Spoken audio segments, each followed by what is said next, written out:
మన రావణాసురనైన Tiger Nageswararao and ఈరోజు ఈగల్ ఇలానే తీసుకుంటూ పోతే ఇంకా ఎన్ని దింపుతారో. Hello guys, welcome to our channel power of movie lover and this is Venky.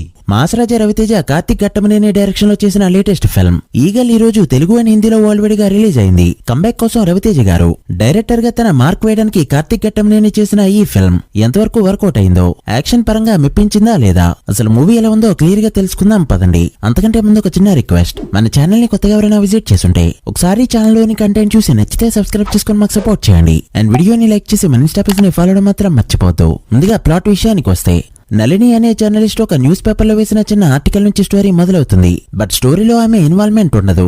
ఆమె రాసిన ఆర్టికల్ ద్వారా వచ్చిన ఎఫెక్ట్స్ కి ఎక్కడితో ఆకుండా డీప్ గా రీసెర్చ్ చేయడంతో ఈగల గురించి తెలుసుకుంటుంది. అసలు ఈగల్ ఎవరని తెలుసుకునే క్రమంలోనే సినిమా మొదలవుతుంది, నడుస్తుంది అండ్ ముగుస్తుంది కూడా. అలానే పార్ట్ 2 కి గేట్స్ కూడా ఓపెన్ అవుతాయి, లైక్ రామారావు అండ్ డ్యూటీ. ఇది సింపుల్ గా మూవీ యొక్క బేసిక్ ప్లాట్. మెయిన్ ప్లాట్ వేరే ఉందనుకోండి, బట్ అది చెప్పానంటే మూవీ చూడాలనుకున్న కొద్ది ఇంట్రెస్ట్ కూడా పోతుంది. సినిమా స్టార్ట్ అవడమే చాలా స్లోగా ఇన్వెస్టిగేషన్ థ్రిల్లర్ లా కనిపించిన వెళ్లే కొద్ది ఎలివేట్ అవ్వని సీన్స్ కి ఎలివేషన్స్ ఇస్తూ చిరాకు పుట్టిస్తుంది ఈ ఫిల్మ్. ప్రీ ఇంటర్వెల్ వరకు కూడా అసలు సినిమాకి ఎందుకు వచ్చామో అర్థం కాదు.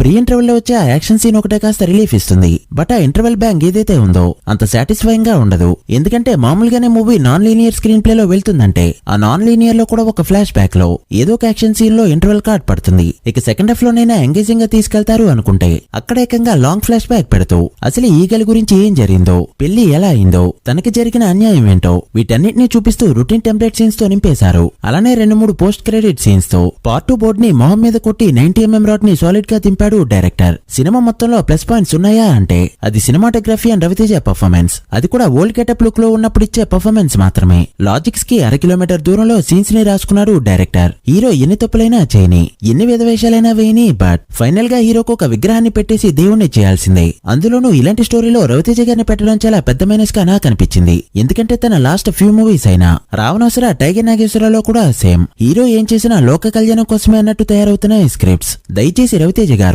ఇలాంటి డిఫరెంట్ అటెంప్ట్స్ అనుకుని రొటీన్ మూవీస్ చేయడానికి కాస్త దూరంగా ఉండడం మంచిది. మూవీలో కామెడీ చేయడానికి శ్రీనివాస్ రెడ్డి, అజయ్ ఘోష్ ఇలా కొంతమంది ఉన్నారు. బట్ కామెడీ ఫోర్స్ఫుల్ గా ఉంటుంది. స్పెషల్ అట్రాక్షన్ అన్నట్టు మన వాన హీరో వినరోయ్ ని తీసుకున్నారు. అసలు మూవీలో ఎందుకున్నాడో ఆయనకైనా తెలుసో లేదో.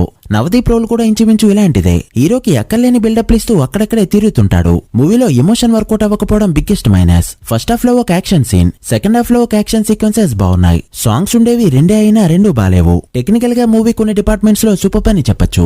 యాక్షన్ సీక్వెన్సెస్ లో cinematography top notch. Background music చితక్కొట్టాడు, కానీ బయటకు వచ్చాక ఒకటి గుర్తుండదు. ఈ సినిమాకి story, screenplay, direction, cinematography, editing అన్ని కూడా కార్తిక్ ఘట్టమనేనినే. బట్ తనలో ఉన్న స్టోరీ రైటర్ అండ్ డైరెక్టర్ ని రిమైనింగ్ ఆస్పెక్ట్స్ డామినేట్ చేయడం గమనించొచ్చు. పర్ఫార్మెన్స్ వైజ్ రవితేజ గారు మూవీకి main asset. Old age getup లో బాగా సెట్ అయ్యారు. ఇక మధుబాల గారు, అనుపమ, నవదీప్, అవసరాల శ్రీనివాస్ అండ్ ఎక్సెట్రా వీళ్ళందరూ డైరెక్టర్ అనుకున్న రోల్ కి బాగా సెట్ అయి ఉండొచ్చు. బట్ ఎందుకు చేశారో వాళ్ళకే తెలియాలి. లైక్ వినయ్ రాయ్. మొత్తానికి మొన్న రావణాసురనైన టైగర్ నాగేశ్వరరావు అండ్ ఈరోజు ఈగల్ ఇలానే తీసుకుంటూ పోతే ఇంకా ఎన్ని దింపుతారో. ఓవరాల్ గా మూవీ ఎలా ఉంది, చూడొచ్చా లేదా అంటే అది మీ ఓపిక పైన డిపెండ్ అయి ఉంటుంది. మీకు యాక్షన్ బాగా ఇష్టమయ్యి ఓపిక చూడగలను అనుకుంటే ఒకసారి అతి కష్టం మీద చూడొచ్చు for technical and production values. లేదంటే స్కిప్ చేయడం better. So guys, that's the review of the eagle film. మీరు కూడా మూవీ చూస్తుంటే ఎలా అనిపించిందో కమెంట్ చేసి, వీడియో నచ్చితే లైక్ చేసి మీ ఫ్రెండ్స్ అండ్ ఫ్యామిలీ మెంబర్స్ కి షేర్ చేయండి. మరొక ఇంట్రెస్టింగ్ వీడియోతో మళ్ళీ కలుద్దాం. అప్పటి వరకు signing off, power of movie lover. Thank you.